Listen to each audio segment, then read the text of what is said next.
बिस्मिल्लाहिर्रहमानिर्रहीम। अस्सलाम वालेकुम स्टूडेंट्स। आज का हमारा टॉपिक है फंक्शन कॉल, यानी कि फंक्शन कॉलिंग किसको कहते हैं।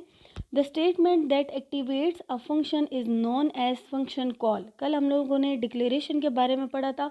वो स्टेटमेंट्स जो कि फंक्शन को एक्टिवेट करती हैं उसको हम क्या कहते हैं, function call. A function is called with its name. हमेशा फंक्शन को उसके नाम से पुकारा जाएगा या बुलाया जाएगा। Function name is followed by necessary parameters in parenthesis.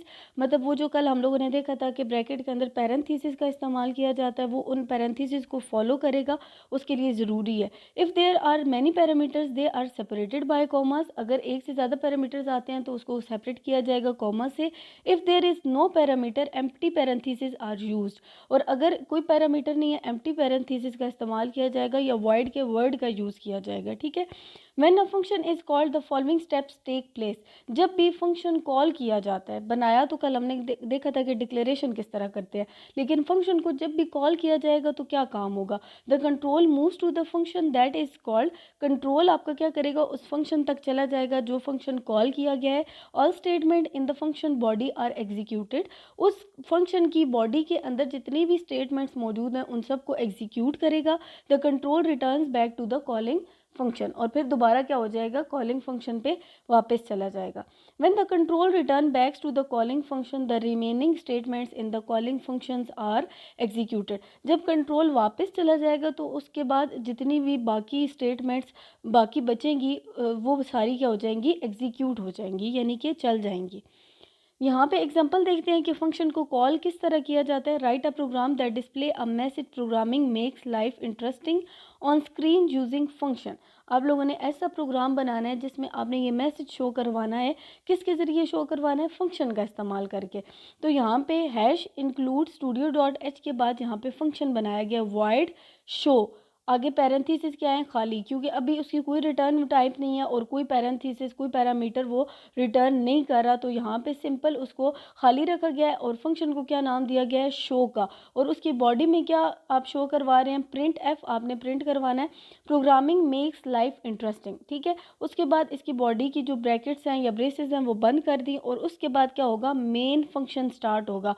Main function के अंदर आप इस फंक्शन को क्या कर सकते हैं, कॉल कर सकते हैं। तो यहाँ पे आपको नज़र आ रहा है कि आप सिंपल उसके नाम से उसको कॉल कर रहे हैं, यानी कि शो और आगे पैरेंथेसिस। ठीक है। अब यहाँ पे उसकी वॉइड और वो सब चीज़ें और ये सारा आपको दोबारा लिखने की ज़रूरत नहीं है। आपने जस्ट इसके नाम से, जो कि यहाँ पे हमने क्या दिया था, शो, यहाँ पे मेन फंक्शन में आपने उस नाम से उस फंक्शन को कॉल किया तो आपकी आउटपुट में आपको क्या डिस्प्ले होगा, प्रोग्रामिंग मेक्स लाइफ इंटरेस्टिंग। तो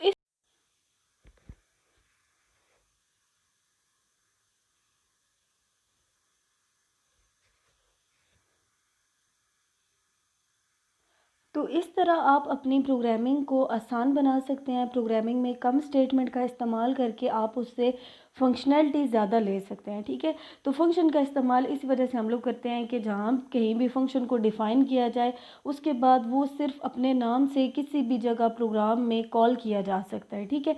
इससे आसानी रहती है। फिर हम डिफरेंस देखते हैं फंक्शन डेफिनेशन का और फंक्शन डिक्लेरेशन का।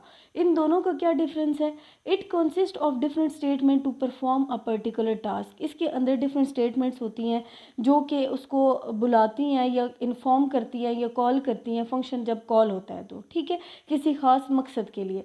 जबकि फंक्शन डिक्लेरेशन क्या होती है, it consist of single statement that informs the compiler about a function. जैसे हम लोगों ने पढ़ा था जो कि फंक्शन का हेड होता है। ठीक है। उससे सिर्फ कंपाइलर को पता चलता है कि फंक्शन यहाँ पे क्रिएट किया गया है, यहाँ पे फंक्शन बनाया गया है। ठीक है। फंक्शन डेफिनेशन में क्या आता है, it can not be written in the body of main function. अगर अभी आपने देखा हो तो जो फंक्शन कॉल किया गया है वो मेन फंक्शन से ऊपर डिफाइन किया गया है। ठीक है। और इसको मेन फंक्शन के अंदर लिखा नहीं जा सकता। ठीक है। यानी कि जो डेफिनेशन है उसको आप मेन फंक्शन के अंदर लिख नहीं सकते, जस्ट आप इसको कॉल कर सकते हैं। डिक्लेरेशन का क्या मतलब है, it can be written in the body of main function. आप इसको मेन फंक्शन के अंदर इसको डिक्लेयर करवा सकते हैं। ठीक है। जबकि फंक्शन डेफिनेशन क्या होती है, it must be written before और आफ्टर द मेन फंक्शन। जैसे अभी यहाँ पे पिछली एग्जांपल में हम लोगों ने फंक्शन को डिफाइन किया है मेन फंक्शन से ऊपर। ठीक है। तो आप इसको क्या कर सकते हैं, इसको मेन फंक्शन से पहले भी और मेन फंक्शन के बाद भी लिख सकते हैं या डिफाइन कर सकते हैं। फंक्शन डिक्लेरेशन क्या है? It is not required if function definition appears before the main function. अगर ये मेन फंक्शन से पहले लिख दिया जाए, जैसे अभी हम लोगों ने इस एग्जांपल में देखा है, शो वाली एग्जांपल में, तो इस जगह यहाँ पे उसकी डिक्लेरेशन का फिर कोई ज़रूरत नहीं पड़ती, ठीक है, क्योंकि फंक्शन पहले से ही डिफाइन कर दिया गया है। तो ये कुछ डिफरेंसेस हैं फंक्शन डेफिनेशन और डिक्लेरेशन के बारे में।